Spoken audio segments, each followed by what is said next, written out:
مثلیات کی آسان ڈیفینیشن یہ ہے جو کیل کر کے یا وزن کر کے بکتی ہوں. کیل کر کے یا وزن کر کے. کپڑا جو ہے نا, کپڑا خاص کمپنی کا اور خاص کلر کا, یہ تو مثلیات میں سے ہوگا, لیکن صرف کپڑا آپ نے کہہ دیا تو یہ مثلیات میں سے نہیں ہے. سمجھ رہے ہیں بات کو؟ تو آپ نے یہ جتنی بھی گاجریں ہیں, دالیں ہیں, چاول ہے, یہ ساری مثلیات میں سے ہیں. تو ان میں نبی صلی اللہ علیہ وسلم نے وہ چیز جو ابھی ہے ہی نہیں اس کو بیچنے کی اجازت دی, لیکن آپ صلی اللہ علیہ وسلم نے شرط لگائی کہ الا اجل معلوم, مدت متعین. تو پہلی بات تو یہ اجل ہونی چاہیے. اجل کا مطلب ایک خاص ٹائم کے بعد وہ ڈیلیور کرے گا. ابھی اگر اس کے پاس موجود ہے اور آپ نے اشارہ کر دیا کہ میں یہ تم سے خرید رہا ہوں, تو پھر اس میں یہ بے سلم جائز نہیں ہے, کیونکہ وہ تو موجود ہے نا, اس کو تو فوراً آپ اٹھا کے دیں. ابھی اس میں یہ ادھار والا معاملہ نہیں چلے گا. تو کیل معلوم ہونا چاہیے, اجل معلوم ہونا چاہیے, اس کی جو صفات ہیں پوری اتنی اچھی طرح ایکسپلین ہو جانی چاہیے کہ بعد میں جب وہ ڈیلیور کرے تو نزاع کا خطرہ بالکل ہو ہی نہیں کہ آپ کیا میں نے تو یہ کہا تھا تم یہ اٹھا کے لے آئے. تو یہ مثلیات میں تو ہوتا ہے, جو چیزیں ہم مثل نہیں ہیں ان میں نہیں ہوتا. سمجھ رہے ہیں بات کو؟ ہم مثل نہیں ہے. جیسے آپ کی مخصوص بائک ہے, 1 سال پرانی ہے, چلا چلا کے آپ نے پرانی کر دی. اس بائک کو جب آپ بیچو گے تو بے سلم کے طور پہ نہیں بیچ سکتے, کیونکہ اس کو آپ جتنا مرضی ایکسپلین کرو گے بالکل اس جیسی بائک مارکیٹ میں نہیں ہوگی. ہاں 0 میٹر بائک میں بے سلم کر سکتے ہیں, 0 میٹر گاڑی میں بھی بے سلم کر سکتے ہیں. سمجھ میں آ رہی ہے بات؟ 0 میٹر گاڑی, کیونکہ کمپنیوں کی 0 میٹر گاڑیاں آپ ماڈل بتا دیں, رجسٹریشن کا جو سال ہے وہ بتا دیں, تو وہ سب ایک ہی جیسی ہوتی ہیں. تو اس طرح سے بے سلم کی شریعت میں اجازت ہے. یہ خلاف قیاس ہے. تو خلاف قیاس کا مطلب ہوتا ہے جن شرطوں کے ساتھ اجازت ملے گی انہی شرطوں کے ساتھ آپ یہ بے معدوم کر سکتے ہیں, اس کے علاوہ نہیں کر سکتے. تو ان شرطوں میں پوری امت کا اجماع ہے کہ وہ فوراً نہیں ہو, وہ ابھی موجود نہیں ہونی چاہیے, یعنی متعین نہیں ہونی چاہیے. ڈراپ شپنگ میں آپ بے سلم نہیں. ڈراپ شپنگ میں مسئلہ یہ ہے کہ بہت ساری چیزیں جو ابھی آپ کی ملکیت میں نہیں آئی ہیں آپ وہ آگے بیچ رہے ہوتے ہیں. تو اس کا طریقہ شریعت نے یہ بتایا ہے کہ آپ قبضہ کیے بغیر بیچیں نہیں, یا تو بے سلم کریں, اس میں بے سلم کریں. سلم کا مطلب یہ کہ آپ اس سے کہیں بھائی یہ چیز ابھی تمہارے پاس کمپنی کے پاس موجود نہیں ہے, اور بے سلم میں کم سے کم مدت 1 مہینہ ہے. 1 مہینے سے پہلے اگر وہ ڈیلیور کرنے کی وعدہ کر لیتا ہے تو اس میں بے سلم جائز نہیں ہے. سمجھ میں آ رہی ہے بات؟ کیونکہ یہ شریعت نے ایک عام قاعدے سے ہٹ کے ہمیں اجازت دی ہے, تو اس میں اگر وہ 1 مہینے سے پہلے ڈیلیور کر سکتا ہے تو پھر آپ کو 1 مہینے تک انتظار کرنا پڑے گا, کیونکہ معدوم چیز کی بے نہیں, معدوم کہتے ہیں جو موجود ہی نہیں, اس کی بے نہیں ہو سکتی. تو یہ سارے جوئے اور سٹے کی صورتیں روکنے کے لیے شریعت نے پابندیاں لگائی ہیں. تو ان پابندیوں کو گورا فالو نہیں کرتا, آپ کو فالو کرنا پڑے گا. تو آپ نے کیا کرنا ہے کہ اگر سلم کے طریقے پر کسی کمپنی کی گاڑی بک کرانی ہے تو 6 مہینے بعد, 1 مہینے بعد, 2 مہینے بعد آپ بک کرا سکتے ہیں, لیکن پیمنٹ کیا کرنی پڑے گی؟ ایڈوانس میں. ایسا نہیں ہو سکتا پیمنٹ بھی بعد میں اور چیز بھی بعد میں ڈیلیور ہو, یہ نہیں ہو سکتا. دوسرا مثلیات میں ہوگا, جو متعین چیزیں ہوتی ہیں, یہ چیز اس میں نہیں ہوتا. ڈراپ شپنگ میں بے سلم بعض صورتوں میں بے سلم بن رہی ہوتی ہے, بعض صورتوں میں بتا رہا ہوتا ہے یہ پروڈکٹ ہے, یہ میں تمہیں بیچ رہا ہوں, تو یہ اس میں آپ بے سلم کے طور پر اس کو نہیں خرید سکتے, کیونکہ وہ تو متعین ہے. اس میں اگر آپ نے خرید کے آگے بیچ دیا تو یہ سمجھا جائے گا معدوم چیز کو بیچ رہے ہیں, وہ چیز جس کے آپ مالک نہیں بنے. اور صرف مالک بننا بھی ضروری نہیں ہے, اس کا قبضہ ہونا بھی ضروری ہے. تو آپ اس کو خریدیں, خریدنے کے بعد قبضہ کریں, قبضے کے بعد آگے بیچیں گے آپ اس کو. سمجھ میں آ رہی ہے بات کہ نہیں آ رہی؟ اس سے پہلے آپ کے لیے بیچنا جائز نہیں ہے. بیچ دیا تو پروفٹ حلال نہیں ہے آپ کے لیے. اچھا, یہ جو محترم آئے ہیں مارکیٹ میں, انہوں نے کہا کہ یہ مولوی لوگ حدیث کو گویا سمجھے نہیں ہے. حدیث میں جو آتا ہے نا کہ جو چیز تمہارے قبضے میں, یہ میں اس پہ پراپر وے میں نا کلپ ریکارڈ کرواؤں گا, کیونکہ ابھی یہ جمعے کا بیان ہے اور موضوع بھی خشک ہے نا خرید و فروخت کے مسائل کا, تو یہ لوگوں کے زیادہ تر اوپر سے ہی گزر جاتا ہے. تو میں پراپر ڈراپ شپنگ کے جتنے شرعی احکام ہیں میں پراپر انشاءاللہ اس پہ کلپ ریکارڈ کرواؤں گا. اور یہ بات دماغ سے نکال دیں, بعض لوگ مولویوں کے خلاف ذہن بنا رہے ہیں کہ انہوں نے ہر چیز کو حرام قرار دیا ہوا ہے, یہ چاہتے ہی نہیں کہ لوگ پیسہ کمائیں, مسلمان ترقی میں پیچھے پڑ جائیں. جب یہ کرپٹو کرنسی آئے نا, اتنا لوگوں نے ہم پہ دباؤ ڈالا کہ ہم اس کو فرض قرار دیں, حلال نہیں بلکہ اس کی خرید و فروخت کو فرض قرار دیں ہم. اور تانے دیے جا رہے تھے کہ ابے یہ تجارت میں لوگوں کو پیچھے دھکیل رہے ہیں, یہ یوں کر رہے ہیں, یہ دیکھو یہ چاہتے ہی نہیں یہ لوگ پیسہ کمائیں, خود تو یوٹیوب سے پیسے کماتے ہیں چینل بنا بنا کے اور دوسروں کو منع کیا ہوا, اتنے تانے. آج وہ جو کرپٹو کرنسی کے بڑے بڑے وہ تھے نا جو گن پوائنٹ پہ ہم سے کہہ رہے تھے کہ اس کو کرو کہ یہ حلال ہے, حالانکہ ہمیں نہ حلال کہنے میں فائدہ نہ حرام کہنے میں. تو آج جب کرپٹو کرنسی ان کو لے کے ڈوبی ہے نا, تو آج وہ الٹا تانے دے رہے ہیں کہ یہ مولوی لوگ اس کو شروع سے حرام کیوں نہیں کہتے تھے. تو جس کا جو مفاد ہوتا ہے مولویوں پہ لا کے تھوپنا شروع کر دیتا ہے وہ. تو یہ جو نبی صلی اللہ علیہ وسلم نے وہ چیز جو آپ کے پاس نہیں ہے اسے بیچنے سے منع کیا, تو محترم اس کی وجہ یہ بتا رہے ہیں کہ ایکچولی اس میں آپ کو نقصان کا خطرہ ہے. آپ وہاں سے خریدو گے پتہ نہیں کس ریٹ پہ ملے, آپ نے کسی اور سے کسی اور ریٹ کا وعدہ کر لیا تو ایکچولی یوں ہو جائے گا. تو اس لیے آج کل تو ایسا نہیں ہے, کمپنیوں کے ریٹ متعین ہے, آپ کو پتہ ہے جب جاؤں گا مارکیٹ میں مل جائے گی. تو اس لیے آج کل یہ بے معدوم بھی جائز ہے. یہ محترم نے لاجک ہی غلط پیش کی ہے. خوب سمجھ لو, جو چیز نہیں ہے اس کو بیچنا صرف اس لیے حرام نہیں ہے کہ بعد میں دھوکے کا خطرہ ہے, اس کی بڑی وجہ یہ ہے کہ جس چیز کا آپ رسک نہیں لیتے اسلام اس پہ پروفٹ کمانے کی بھی آپ کو اجازت نہیں دیتا. یہ اصل لاجک ہے. اس لیے کہتے ہیں مسائل علماء سے پوچھا کرو. ہر پاگل سے پاگل نہ, جو حکیم نہیں ہے وہ حکیم بنا ہوا ہے, جو ڈاکٹر نہیں ہے وہ ڈاکٹر بنا ہوا ہے, جو مفتی نہیں ہے مفتی بنا ہوا ہے. الخراج بالضمان, یہ اسلام کا متفقن علیہ اصول ہے, قرآن و سنت سے ثابت ہے. دیکھو پروفٹ کی دو قسمیں ہیں. اب یہ بات چل پڑی ہے تو ادھورا کلپ بنائیں گے, لوگ غلط گائیڈ کریں گے. جلدی سے بہت آسان کر کے سمجھاؤں گا. یہ ساری زندگی آپ کو خرید و فروخت کا یہ مسئلہ ہے نا, خرید و فروخت میں فائدہ پہنچائے گا. جب بھی آپ پیسہ کماتے ہیں تو دو طرح سے کماتے ہیں, یا تو کوئی عمل کر کے, کسی عمل کی اجرت مل رہی ہوتی ہے آپ کو, یا آپ اپنی کوئی چیز ہوتی ہے اس پہ پروفٹ لیتے ہیں. ٹماٹر کی مثال ہم دیتے ہیں, بہترین چیز ہے ٹماٹر, نام لینے میں بھی اچھا لگتا ہے. خربوزہ زیادہ اچھا, خربوزہ. آپ نے خربوزہ اٹھایا, یہ کس کا خربوزہ ہے؟ آپ کا خربوزہ خریدا آپ نے, 50 روپے کا خربوزہ آپ نے اٹھایا. اب آپ یہ خربوزہ بیچ کے 60 روپے میں بیچ رہے ہو, تو اس خربوزے پہ 10 روپے کما رہے ہو, عمل پہ نہیں, خربوزے پہ کما رہے ہو, اپنی چیز پہ. بیچنے کا عمل تو ہے, لیکن اس بیچنے کے عمل کے الگ سے کوئی پیسے نہیں مل رہے. آپ کو پیسے کس سے مل رہے ہیں؟ خریدنے والا جو پیسے دے رہا ہے اس پروسیس کے پیسے نہیں دے رہا, خربوزے پہ 10 روپے آپ کو زیادہ دے رہا ہے. یہ ہے اس چیز کا پروفٹ. اور نفع کی دوسری قسم ہوتی ہے عمل کا پروفٹ. خربوزہ وسیم کا, خریدنے والا ستار. آپ نے دونوں کے درمیان خرید و فروخت کا عمل کروایا, یا آپ نے وسیم کا خربوزہ قبضہ لیا اور آپ نے کہا وسیم بھائی میں تمہارا خربوزہ مارکیٹ میں بکواتا ہوں, مجھے 10 روپے دے دینا اس کے. آپ مارکیٹ میں لے جا کے آپ نے یہ غفار بھائی کو پہنا دیا, کیونکہ ہمارے ہاں, یہ ناروے سے ہیں ان کو نہیں پتا, ہمارے ہاں چیزیں بیچی نہیں جاتی, ہمارے ہاں پہنائی جاتی ہے. اس پہنانے کا کمیشن ملتا ہے کہ تو نے کتنے میں پہنایا. اب یہ پہنایا بڑی مزے کی اصطلاح, یہ جس کو جو پہناتا ہے اس کو ہی پتا ہے, ڈکشنری میں نہیں ملے گا آپ کو یہ. اب یہ خربوزہ آپ کا تھا نہیں, تو آپ نے 10 روپے کمائے کیسے اس پہ؟ حلال ہو سکتے ہیں؟ نہیں. حلال یہاں پر اس لیے ہے کہ آپ نے یہ پہنانے کا جو عمل ہے نا, اس عمل کے پیسے ملے ہیں آپ کو. سمجھ میں آ رہی ہے؟ یہ خرید و فروخت کے نا ایک بہت ضابطہ ہے, یہ تاجر لوگ اس کو کھوپڑی میں اچھی طرح سے بٹھا لیں, یہ بہت فائدہ دے گا انشاءاللہ.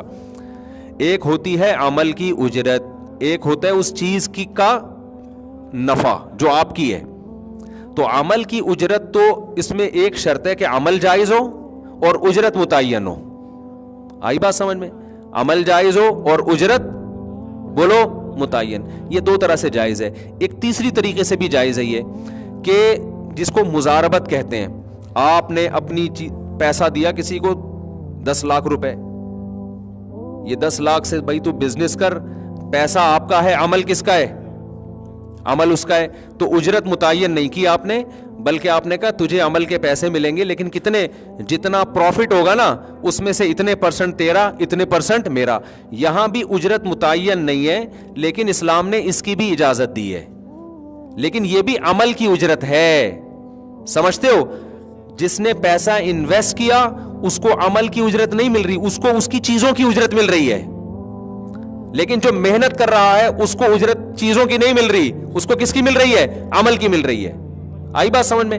اب عمل کی اجرت میں تو کوئی رسک نہیں ہے آپ کا, کیونکہ آپ کا کچھ لگا ہی نہیں ہے. تو رسک کہاں سے ہو گیا؟ سارا رسک انویسٹر کا ہوتا ہے, لاس کس کا ہوتا ہے؟ انویسٹر کا. تو جب عمل کی اجرت لیتے ہیں تو اس میں جو رسک ہوتا ہے نا, صرف اتنا ہوتا ہے کہ عمل ضائع ہو جائے گا آپ کا. مثال کے طور پر آپ خربوزہ لے کے گئے مارکیٹ میں, بہت سے لوگوں کو پہنانے کی کوشش کی, لیکن ان کو کوئی پہلے کیلے پہنا چکا تھا, اب ان کو خربوزے کی ضرورت ہے ہی نہیں, یا آپ سے اچھا خربوزہ کوئی ان کو پہلے پہنا چکا تھا. آپ کا سارا دن ضائع ہو گیا. آپ نے آ کے وسیم بھائی کو خربوزہ پکڑایا, بولا اپنا خربوزہ پکڑ میری بلا سے. تو رسک آپ کا یہ ہے کہ آپ کو پروفٹ بھی نہیں ملا, لیکن آپ کی محنت کیا ہو گئی؟ ضائع. یہ رسک. لیکن جہاں چیز آئے گی نا, ایسٹ آئیں گے یا پیسہ آئے گا, اس پہ جب آپ پروفٹ کماؤ گے تو شریعت کہتی ہے اس پیسے کا رسک آپ کو لینا پڑے گا. عمل تو آپ کر نہیں رہے, رسک لینا پڑے گا. زمان کا کیا مطلب؟ اس کنڈیشن میں یہ پیسہ ایک دفعہ آئے یا یہ چیز آئے کہ ضائع ہو تو آپ کا نقصان سمجھا جائے. اب میں اس کو ذرا مثال سے سمجھاتا ہوں. مثال کے طور پر ان کے پاس خربوزے کی ایک پیٹی پڑی ہوئی ہے. میں عمل کی اجرت نہیں لے رہا کہ ان کا خربوزہ کسی کو پہناؤں. میں چاہتا ہوں اس خربوزے کو سے جو پروفٹ ہو نا, تو اس خربوزے پہ میں اتنا پروفٹ کماؤں. تو شریعت کہتی ہے کہ یہ خربوزہ پہلے آپ اپنے قبضے میں لیں گے, اس کے بعد آگے کسی کو بیچیں گے. کیوں؟ اپنے قبضے میں لینے کا فائدہ یہ ہوگا, چاہے ایک سیکنڈ کے لیے قبضے میں آئے, کہ اس دوران یہ ہلاک ہو گیا تو نقصان کس کا ہوگا؟ آپ کا ہوگا. اس کنڈیشن میں آنا ضروری ہے, کیونکہ جس چیز کی ہلاکت کا رسک آپ نہیں لیتے اس پہ پروفٹ بھی آپ نہیں کما سکتے. بات آ رہی ہے سمجھ میں؟ اب دیکھو خربوزہ ان کے پاس پڑا ہوا ہے, یہ ہے وسیم بھائی, فرض آپ کا نام کیا ہے؟ عبد الرؤف بھائی ہے, چشمہ لگایا ہوا ہے انہوں نے, خربوزہ ان کے پاس پڑا ہوا ہے, ایک پیٹی پڑی ہوئی ہے. میں آ گیا جی مارکیٹ میں, میرا 1 روپیہ بھی نہیں لگا, میری کوئی محنت بھی نہیں. میں نے کیا کیا؟ آپ کا نام کیا حضرت؟ علی حیدر بھائی سے میں نے کہا کہ علی حیدر بھائی میں آپ کو خربوزے کی ایک پیٹی بیچ رہا ہوں. اچھا, میں نے ان سے پوچھا بھائی یہ 500 روپے کا خربوزہ ہے, 500 روپے کی پیٹی ہے. انہوں نے کہا 500 کی ملتی نہیں ہے, لیکن چلو فرض کر لیتے ہیں نا 500 کی پیٹی ہے. میں نے کہا یار ٹھیک ہے جی 500 کی پیٹی ہے نا. یہ بیچارہ خربوزے کی پیٹی لے کے بیٹھا ہوا ہے, کوئی آسمانی آفت آتی ہے اس کی ٹینشن, اس میں کیڑا لگ جاتا ہے اس کی ٹینشن, مارکیٹ سے یہ لے کر آیا, سب کچھ اگایا اس نے یا جو بھی کیا, ساری ٹینشن اس نے لی ہے. میں بیچ میں گنا بن کے آیا, میں نے کہا بھائی ٹینشن فری لائف گزارو. میں نے کہا کہ بھائی آپ کو میں خربوزہ بیچ رہا ہوں, بتا کتنے کا؟ آپ نے کہا بھائی ٹھیک ہے میں 600 میں لوں گا. مجھے 100 روپے کا سیدھا پروفٹ مل رہا ہے. میں نے کیا کیا, میں نے جب یہاں سے پتہ چل گیا, میں نے ان کو بیچ دیا وہ, اور کہا آپ کے گھر پہنچا رہے ہیں ہم. آپ کے گھر کیا کر رہے ہیں ہم؟ پہنچا رہے ہیں. اس کو میں نے بولا تو اٹھا کے ڈائریکٹ ان کے گھر پہنچا دے. اب یہ جو لے کے جائے گا نا راستے میں, سارا رسک کس کا ہے؟ اس کا ہے. سارا رسک کس کا ہے؟ اس کا ہے. یہ جب وہاں جا کے پہنچائے گا مجھے کوئی ٹینشن نہیں ہوگی, میں آرام سے بیٹھا ہوا ہوں. اس میں کیڑا نکل آئے, اس میں کوئی مسئلہ ہو جائے, اس میں کوئی جالی نکلے, سارا رسک کس کا ہے؟ میں نے تو یہاں سے بھرنا ہے. تو شریعت کہتی ہے بیچ میں گھننا بن کے کیوں پیسے کما رہے ہیں؟ اس سے پیسے کی تقسیم میں اعتدال نہیں رہتا. کچھ لوگ بیچ میں رسک اٹھائے بغیر گھستے ہیں, اس سے چیزوں کی ویلیو خام خام میں بڑھتی ہے, اور رسک لینے کے لیے وہ تیار نہیں ہوتے. اس سے کئی لا یکون دولتم بین الاغنیاء منکم, جو اسلام چاہتا ہے دولت کی تقسیم منصفانہ ہو, اس منصفانہ تقسیم میں بہت بڑا ایک دھچکا لگتا ہے. اسلام نے مجھے یہ پابند کیا ہے بھائی یا تو کمیشن ایجنٹ بن جا, سیدھا اس کو بول کہ بھائی میں تمہارا خربوزہ بکواؤں گا, اس کو میں اس بکوانے کے عمل کے اتنے پیسے لوں گا, فی خربوزہ لوں گا یا متعین کمیشن لوں گا, لیکن سارا رسک تمہارا ہوگا, تم بریء ذمہ نہیں ہو سکتے. تو وہ سوچ لے کہ میں رسک اٹھانے کے لیے تیار ہوں اور اس کو فری پھوکٹ میں 10 روپے دینے کے لیے تیار ہوں یا نہیں, ورنہ مجھے کیا ضرورت, میں خود ہی کسٹمر تلاش کر لوں گا. آئی بات سمجھ میں؟ یا پھر یہ ہے کہ میں یہ کہتا ہوں کہ بھائی آپ اس سے میرا کوئی لنک ہی نہیں ہے, میں ان کو کہتا ہوں کہ تمہیں خربوزے کی پیٹی چاہیے نا, میں دلا دوں گا. میں چاہ ہی نہیں رہا کہ میں کسی کا کمیشن ایجنٹ بنوں, یا کیونکہ اس صورت میں نا یہ تیار نہیں ہوگا, یہ کہے گا بھائی یہاں سے اٹھا کے میں پہنچاؤں, رسک میں لوں, ایسا نہیں ہو سکتا. میں تمہارے کسٹمر کو دے رہا ہوں تو رسک تم نے لینا ہے, سارا مسئلہ رسک کا ہے. تو اسلام یہ کہتا ہے کہ جب آپ نے یہاں سے خریدا ہے تو آپ قبضے میں, صرف خریدنا بھی کافی نہیں ہے, قبضے میں لیں گے. اور قبضہ میں اتنا ضروری ہے کہ رسک ٹرانسفر ہو جائے. قبضے میں یہ ضروری نہیں کہ میں اٹھا کے اپنی جیب میں رکھوں, قبضے میں یہ بھی ہے کہ خربوزے کی پیٹی یہ نکال کے الگ کر دے, کہ بھئی یہ پیٹی عام پیٹیوں سے ممتاز ہو گئی, جدا ہو گئی. اب مفتی صاحب کچھ بھی ہو گیا نا, یہ نقصان کس کا ہے؟ آپ کا مال یہاں سائڈ پہ لگا ہوا ہے, میں جانوں آپ جانیں, یہ ہم نے آپ کا باپ بندہ بیچ کے اٹھاؤ نہیں اٹھا. اس دوران اگر میں بیچ دیتا ہوں تو جائز ہے. کیوں؟ جب اس نے نکال کے وہ آٹے کی تھیلی, یہ خربوزے کی پیٹی الگ کر دی اور بتا دیا کہ آپ کا یہ مال پڑا ہوا ہے عام خربوزوں سے کیا ہے, الگ ہے. جب تک عام خربوزوں میں مکس تھا تو ہم کیسے, نقصان ہوگا تو کیسے پتہ چلائیں گے کہ اس کا نقصان ہوا ہے کہ اس کا نقصان ہوا ہے؟ رسک کا پتہ کیسے چلے گا؟ تو جب ہم نے خربوزے کی پیٹی یا آٹے کی بوری الگ کر دی تو اور بتا دیا بھائی یہ آپ کی آٹے کی بوری پڑی ہے, چاہے اس کی ویڈیو بنا کے بھیج دیں, تصویر بھیج دیں, یا ویسے بتا دیں بھائی یہ آپ کا آٹا ہے, اب ہم اس سے کیا ہیں, بری سے, یہ متعین آٹا ہے, یہ ہم نے سارے آٹوں کی تھیلیوں سے الگ کر دیا ہے, اب یہ میرے رسک میں آ گیا. اب آگے میں بیچوں گا تو میرے لیے شرعاً بیچنا کیا ہے, جائز ہے. عمل کے پیسے نہیں لے رہا, اس پروڈکٹ پہ میں کمیشن لے رہا ہوں. تو پروڈکٹ پہ کمیشن اس وقت تک نہیں لے سکتے جب تک وہ پروڈکٹ آپ کے زمان میں داخل نہ ہو جائے. اس کا رسک آپ اٹھائیں گے, وہ نہیں اٹھائے گا. تو ڈراپ شپنگ میں جب تک یہ زمان ٹرانسفر نہیں ہوتا اس وقت تک آپ کے لیے اس کو آگے بیچنا جائز نہیں ہے. سمجھتے ہو؟ ہاں, تدبیر یہ ہے کہ آپ خریدو نہیں نا, خریدنے کا وعدہ کرو, بیچو نہیں, بیچنے کا وعدہ کرو, یہ جائز ہو جائے گا. پھر مثال کے طور پر عبد الرؤف سے میں نے خربوزے کی پیٹی اٹھائی, میں نے کہا بھائی میں اٹھاؤں گا, ابھی اٹھا نہیں رہا, وعدہ ہے, ابھی میں نے خریدی نہیں ہے. پھر میں نے ان سے کہا بھائی میں اتنے کا خربوزہ بیچ رہا ہوں, بتا بھائی خریدے گا؟ وہ کہ ہاں خریدوں گا. خریدا نہیں ہے, خریدنے کا وعدہ کرے. تو صرف وعدہ, اس وعدے کی بیس پہ میں اس کو کہتا ہوں یار یہ اٹھا کے اس کے گھر دے آ, یہ اٹھا کے گھر دے آئے, پھر ان کے پاس رکھا ہوا ہے. تو میں ان سے کہتا ہوں یہ آپ, ابھی میری یہ والی بے مکمل نہیں ہوئی ہے کیونکہ ابھی میرے قبضے میں چیز نہیں آئی ہے. میں ان سے کہتا ہوں یار وہ فلاں کا خربوزے کی پیٹی آ رہی ہے, میری طرف سے قبضہ کر لو آپ میرے وکیل بن کے. اس نے قبضہ کر لیا تو اب مالک کون بن گیا؟ میں بن گیا, اور میرے قبضے میں بھی آ گئی, کیونکہ وکیل کا قبضہ موکل کا قبضہ ہوتا ہے. پھر میں اس کو دوبارہ فون کروں گا, بھائی بتا یہ چیز تجھے پسند آ رہی ہے یہ میری, ابھی نقصان ہوگا کس کا ہوگا؟ اس کے ہاتھ میں. نقصان ہوگا تو کس کا ہوگا؟ میرا. میں بولوں گا یہ چیز ابھی میری ہے, تجھے میں نے اپنا وکیل بنایا, تو اس پہ قبضہ کر, اب بتا یہ پسند آ رہی ہے کہ نہیں آ رہی. اگر وہ کہے نہیں پسند آ رہی تو یہ گلے کس کے پڑے گی؟ لوگ اس گھننے پن میں نا کہ ہم رسک کوئی نہ لیں, نقصان کا ذرا بھی ہمیں نہ ہو, بیٹھ کے نوٹ چھاپنے کی ہم کیا بن جائیں؟ مشین بن جائیں. پھر وہ آتے ہیں مولویوں نے پابندیاں لگائی ہوئی, مولوی کو کیا ہو رہا ہے تیرا خربوزہ بکے یا نہ بکے؟ بھائی اسلام کی پابندیاں ہیں, یہ گورے کے پاس نہیں ہے, تبھی وہاں دولت کی تقسیم منصفانہ نہیں ہے, انتہائی غیر منصفانہ ہے. تو اب میں ان کو فون کروں گا, آپ کا کیا نام تھا؟ علی حیدر صاحب کو میں فون کروں گا, خربوزے کی پیٹی پہنچ گئی؟ ہاں جی پہنچ گئی. آپ نے میری طرف سے قبضہ کر لیا؟ ہاں جی قبضہ کر لیا. یہ میری پیٹی ہے, آپ کی پیٹی نہیں ہے, اس کو ذرا سنبھال کے رکھیے گا. اچھا بتائے خرید رہے ہیں؟ کہ میں نہیں خرید رہا. تو یہ لالے پڑ جائیں گے کس کو؟ میں کہوں گا تیرا باپ بھی خریدے گا. ٹھیک ہے, کچھ بھی کہہ سکتے ہیں, دھمکیاں دے سکتے ہیں, جب تک یہ خریدے گا نہیں, یہ نقصان, یہ رسک کس کا ہے؟ میرا رسک ہے. تو پھر اگلی بے ہوگی کہ بھئی یہ پسند آیا؟ ہاں جی پسند آیا. ٹھیک ہے بتاؤ خریدتے ہو؟ ہاں جی میں نے آپ سے یہ 600 کی خریدی, مال بالکل ٹھیک ہے, میں نے آپ کو بیچی. ڈراپ شپنگ والے اکثر یہ کہہ رہے ہوتے ہیں کہ ہم اس کو اگر وہ واپس کر دے تو ہم واپس لے لیتے ہیں. اتنا کافی نہیں ہے. دیکھو وہ جو واپس لیتے ہیں نا, وہ بکنے کے بعد واپسی کا آپشن ایک الگ چیز ہے, بکنے سے پہلے واپسی کا آپشن ہونا چاہیے. اس کو دکھا کے آپ سودا ڈن کریں کہ اب, اور دکھا کے بھی نہیں, اس کو پکڑائیں, اس کو بتائیں کہ آپ میرا وکیل بن کے قبضہ کر رہے ہو. یہ سب چیزیں نہیں ہو رہی ہوتی, سمجھتے ہو؟ تو یہ کرنا پڑے گا.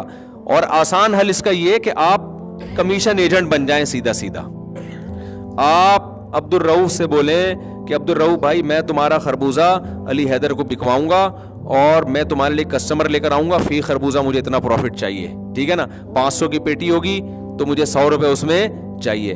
علی حیدر بھائی بولتے ہیں ٹھیک ہے یار میرے پاس تو ٹائم نہیں ہے کسٹمر کا, تم انٹرنیٹ پہ تمہیں کسٹمر بہت ملتے ہیں, ان کو میں نے خربوزے کی تصویر دی, ہاں بھائی پسند ہے, خربوزہ ان کا ہے, اور یہ ساری ڈیلیوری چارجز بھی ان کے ہوں گے, رسک بھی یہ لیں گے, ان کو میں نے پہلے بتا دیا. تو پھر سیدھا سیدھا یہ پہنچائیں تو ہم پھر عمل کی اجرت لے رہے ہیں, خربوزے کی اجرت نہیں لے رہے. یہ آسان طریقہ ہے, یا تو خریدنے کا بیچنے کا وعدہ کریں یا عمل پہ کمیشن لیں, تو کمیشن ایجنٹ بن کے. لیکن کمیشن ایجنٹ بننے میں سارا رسک بیچنے والے کا رہے گا. ڈراپ شپنگ میں بیچنے والا رسک نہیں لے رہا ہوتا. وہ کہتا ہے آپ جہاں کہو گے پہنچائیں گے, ٹھیک ہے نا, آپ کا بندہ جہاں سے اٹھا لے تو وہ رسک کس کا ہوگا؟ آپ کا ہوگا, ہمارا نہیں ہوگا. اگر وہ رسک اپنا لے رہا ہے تو ٹھیک ہے, لیکن پھر اس میں آپ کسٹمر کو یہ بتاؤ گے کہ میں کسی کی طرف سے, یعنی موکل کو یہ بتاؤ گے جس کے آپ وکیل بن رہے ہو کہ میں آپ کا مال بکوانے کے پیسے لے رہا ہوں, اور جب تک یہ وہاں ڈیلیور نہیں ہو جاتا سارا رسک آپ کا ہوگا.